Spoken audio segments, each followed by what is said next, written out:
What's up everyone, arCtic here, bringing you guys the fourth video in my series on the Razer Academy, where I basically discuss the mental aspects of competitive gaming, esports. Today's episode is going to focus on strategy development, kind of where to begin and where to start. Now this specific video is more so focused on the shooter genre than any other, because I basically grew up playing shooters and that's what my team focuses on. But you can take some of the applications and apply them to whatever specific genre you may play. So I kind of want to start with where my team begins in a process on a new game.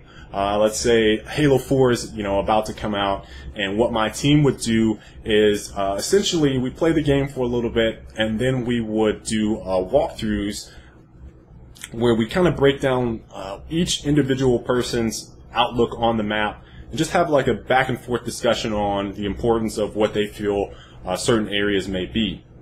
And these can take anywhere from 20 minutes to upwards of 45 minutes to an hour per map, depending on how much we have to say about it and if we're all in agreement on certain aspects of it. So it's really important, I feel like, to start off with a specific goal in mind when you go into a map and kind of have everyone on the same page when you start. And the best way to do that is to do walkthroughs. So just host up a private server, get everyone in there, and kind of talk about each person's feelings towards the map. The next thing that we do after that is we create callouts. This may be the span of a week, it may be 2 weeks that we spend doing this whole process. But when we create callouts, it's essentially some type of short, concise, and to the point word for a specific area, location, weapon, and we want it to be short and concise so that we can efficiently say it without stumbling over our words or not saying it fast enough before our teammates can react. So for an example, let's say that there is an area on a map that is a platform, and it's a really key location on the map, and you don't want to say platform all the time, which is, two-syllable word isn't really bad, but you want to shorten it to be shorter so you can say it. So essentially platform then becomes plat. And we kind of do that on a lot of different areas on the map. If there's some shooter that has a sniper rifle, a lot of people just call it snipe.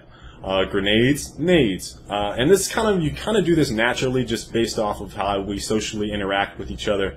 But it really comes in handy when you're creating callouts on map to try to really focus on key locations and making it as short and concise as you possibly can. So that's the next step that we do.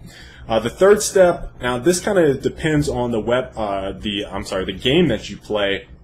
Now Gears of War, which is our main game, there's power weapon placement. There's also power weapons on Quake, Unreal Tournament, Halo. A lot of other shooters have weapons that spawn in a certain location, and they could be vital to you winning the map. So the next thing that we kind of do is really focus on what power weapons are the most important on a specific map, and we make it a point to identify where they are and how to get there the fastest routes, the best ways to cover those areas. So that's like our next process. Now there is a certain stipulation. Now if sometimes certain leagues may have different rules, different settings, different locations, depending on the game of where these power weapons are located. So it's very important to understand that maybe in a specific league that a power weapon could be located in a different spot than you might normally play in in another league or another match or something like that. So understanding that there could be different weapon locations is also an important part of it, and you want to make sure that that clarity is understood when you're going over developing strategies. Now this is probably where we spend our most time, is identifying key areas of a map and understanding map control. So if there's like a choke point at a specific area, we want to figure out the fastest ways we can get there. I kind of mentioned that with power weapon placement. So if the middle of the map or a high point on the map, we want to figure out how to get there the fastest and most efficient way, so that we can secure that area and basically lock it down so that the other team can't get there, and hopefully that leads to a victory. And the last thing that we do is basically stopwatching, and this is more so towards the end of our whole session rather than the beginning. So what we do is basically take a stopwatch, and or you can use an in-game counter, and we time from the time that we spawn into a specific map how long it takes us to get to certain areas, those key areas, map control, power weapons on a map.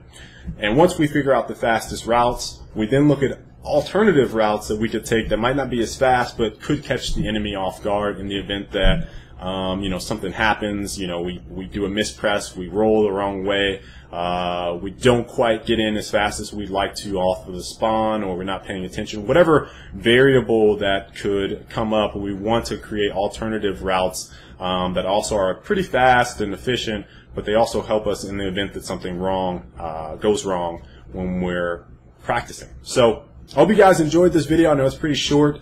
Some pretty key points here though, and you can kind of take these concepts and apply them to whatever game that you are playing. So I hope you guys enjoyed this video, and I will catch you later. Peace.